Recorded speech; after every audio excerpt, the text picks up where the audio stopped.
वंदे मातरम। आप सबके इस गुरु माता पिता को प्रणाम करते हुए बच्चों को बहुत सारा प्यार और बुजुर्गों को राम राम।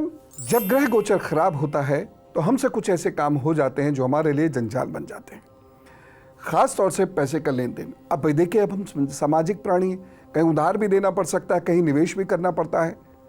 लेकिन यदि ग्रह गोचर खराब हैं तो आपका पैसा अटक सकता है, फंस सकता है। आपको लगेगा ये मकान, ये ज़मीन तो बहुत अच्छी है, इसमें क्या दिक्कत है, लगा दो पैसा, लग गया, अब फंस गया। या फिर ये तो अपना ही है, इसे कैसे मना करें, जब ये पैसा मांग रहा है तो पैसा दे दिया तो गया। ऐसा क्यों होता है और इससे कैसे बचेंगे, इसके बारे में ही आज हमें बातचीत करनी है। ज़रा ध्यान से सुन लीजिएगा और कुछ चीज़ों को हो सके तो लिख लीजिएगा। जब धन भाव और शनि कमज़ोर हो, राहु या नीच के चंद्रमा का असर बहुत ज़्यादा प्रभावित कर रहा हो, तो कोई आपका धन लेकर भाग जाता है। आप किसी को बहुत विश्वास से धन तो देते हैं, पर वह आपका विश्वास तोड़ते हुए उस धन को लेकर गायब हो जाता है। और आजकल कितना हो रहा है, अपने घर के लोग वह आपका धन लेके चले जाते हैं। जिन लोगों को आप नौकरी देते हैं, काम देते हैं, वह आपको धोखा दे जाते हैं। आप अपने सबॉर्डिनेट्स या जिनको आप अपने यहाँ नौकरी देकर कभी ये सोचते भी नहीं है कि आपके यहाँ नौकरी करते हैं, इतना प्यार देते हैं भाई बहन समझकर, वह भी आपका पैसा लेकर मुकर जाते हैं। राहु का तो ऐसा प्रभाव होता है कि आपकी अनुभवी से अनुभवी आंखें भी धोखा खा जाएंगी। और वैसे भी कितना देखेंगे आप, कितनों को देख लेंगे आप। आपका अनुभव, आप मानता हूं प्रकांड ज्योतिषी भी हैं, बावजूद उसके कितनी कुंडलियां बाज लेंगे, ज़्यादातर ही बेईमान होते चले जा रहे हैं।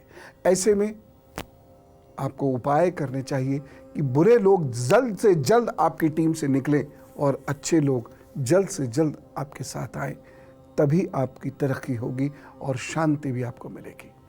राहु के प्रभाव से तो कोई अपना बिल्कुल खास अपना बेवफा हो जाता है। ऐसे भाई बहन, पति पत्नी, यहां तक कि आपके अपने माता पिता भी आपके धन को ठिकाने लगा देते हैं। आपने उन्हें धन दिया किसी कार्य के लिए, उनका वह कार्य डूब गया, अब आपका धन भी डूब गया। फर्ज तो यही बनता था कि उनका धन डूबा है तो ये वह जाने, लेकिन वह आपका तो धन नहीं देंगे। वो तो मौज में रहे, अपने गलत डिसीजन की सजा आपको भुगतवा दी, क्योंकि राहु आपका खराब है। तो ये बहुत महत्वपूर्ण बात है और आपके लिए ही नहीं, आपके बच्चों के लिए तक बहुत ज़रूरी चीज़ है। क्योंकि मैंने बहुत सारे बहुत पैसे वाले लोगों को देखा कि उन्होंने जब किसी को पैसा दिया या कहीं पर निवेश किया, बस वहीं से उनके दिन खराब होने शुरू हुए और वक्त ने जो पटखनी दी उसके बाद वह कभी नहीं उठेगा।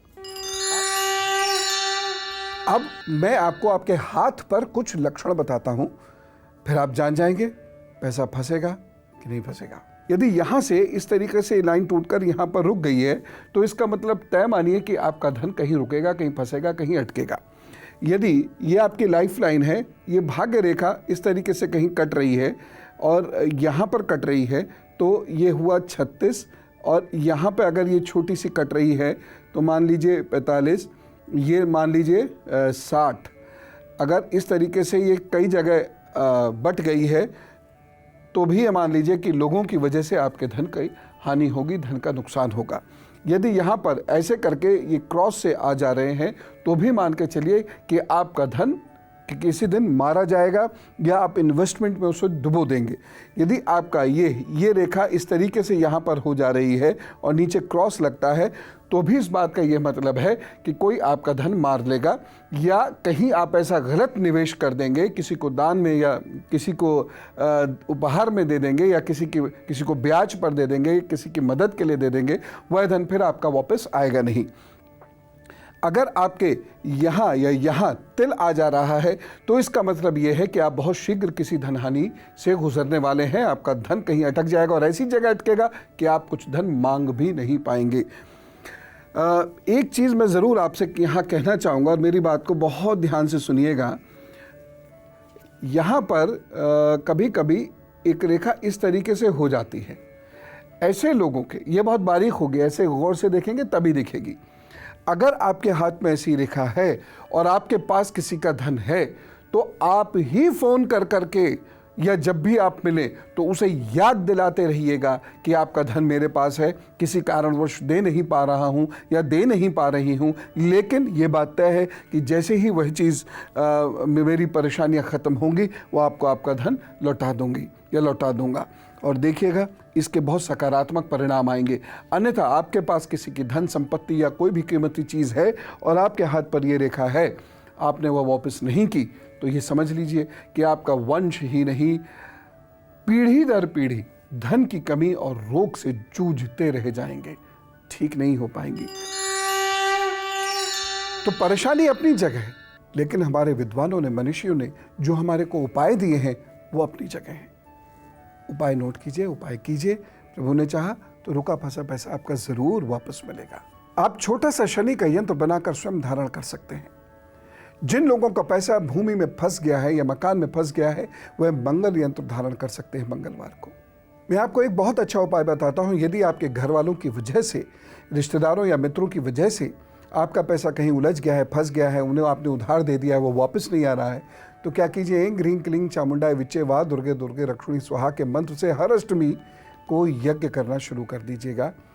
कब आएगा प्रभु जाने, आएगा निश्चित रूप से।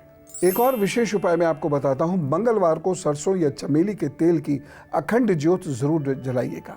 5 बार ऐसा करिए, आपका रुका हुआ या फंसा हुआ पैसा वापस आने के रास्ते तो एटलीस्ट खुलना शुरू हो जाएंगे। इन सब उपायों के साथ साथ आपको धैर्य भी रखना बहुत ज़रूरी होगा, क्योंकि बहुत सारे लोगों के साथ दिक्कत ये होती है कि वह 10 वर्षों से, 5 वर्षों से, अनेक महीनों से जूझ रहे हैं पैसे की कमी से, लिहाजा धैर्य नहीं रखते और एकदम या तो गुस्सा कर जाते हैं, उपायों को छोड़ देते हैं। ऐसा मत कीजिएगा। बहुत सालों की समस्या एकदम ने क्षण में नहीं निबटती। आपको ये उपाय करने पड़ेंगे, बहुत लंबे समय तक करने पड़ेंगे, लेकिन हाँ ये तय है कि समस्याएं निपटेंगी। और अब वक्त है गुरु मंत्र का। एक चीज का ध्यान रखिएगा, कोई कितना भी करीब क्यों ना हो, रिश्ते में धन कभी मत लाइए। धन दें तो पूरी तरह कार्यवाही करके, जांच पड़ताल करके ही धन दीजिएगा। कागज पे बहुत पक्के रहिएगा। उसके बाद या फिर उधार दिए धन को, और अगर आप ऐसा नहीं करें तो क्या करें, जो आपने उधार दिया है धन उसे दान समझ लीजिएगा, मन फिर दुखी नहीं होगा। अगर आपका धन अटक जाता है तो ये 4 उपाय जरूर करिएगा। गजेंद्र मोक्ष का पाठ करें। प्रभु काम के लिए अटके हुए धन का कुछ हिस्सा बोल दीजिए, जैसे मुझे अगर यहाँ से इतना पैसा मिला प्रभु तो ये आपके काम के लिए मैं खर्च कर दूंगा, और खर्च भी कर दीजिएगा। मैं ऐसे बहुत सारे लोगों को जानवर की ज़्यादातर ऐसे ही होते हैं, प्रभु से कह देते हैं कि उन्हें दिख रहा है मिल तो रहा नहीं, तो कह रहे 10% प्रभु जी आपके काम पर खर्च करूंगा। फर्ज कीजिए अब 1 लाख मिल गया, 10,000, ये तो कुछ ज़्यादा नहीं हो गया है प्रभु जी, तो चलो 100, 200, 250 से मानते, चलो ऐसा करते हैं 10-12 लोगों को भंडारा खिला देते हैं, प्रभु खुश हो जाएंगे, और उन 10 लोगों में से 8 तो अपने ही परिवार के हो गए। प्रभु को बेवकूफ़ मत बनाया कीजिए। जो आपने वायदा किया है उसे निभाइए, अन्यथा उसने आपको बेवकूफ़ बना दिया कभी तो क्या होगा सोचा। एक और बहुत महत्वपूर्ण मंत्र है ओम श्रीम नमः। इस पे मैं बहुत विश्वास करता हूँ। इसके जप से सुपारी तैयार कीजिए और पूजा में रखिए।